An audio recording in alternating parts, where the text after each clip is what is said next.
তাপে। আরে বাবা দেখো, বাসায় আসতে আসতে কাঁচামরিচ শুকায় গেছে।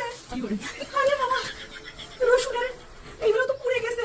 আলু আলু শুকায় শুকিয়ে হয়ে গেছে বাবা। কি খবর?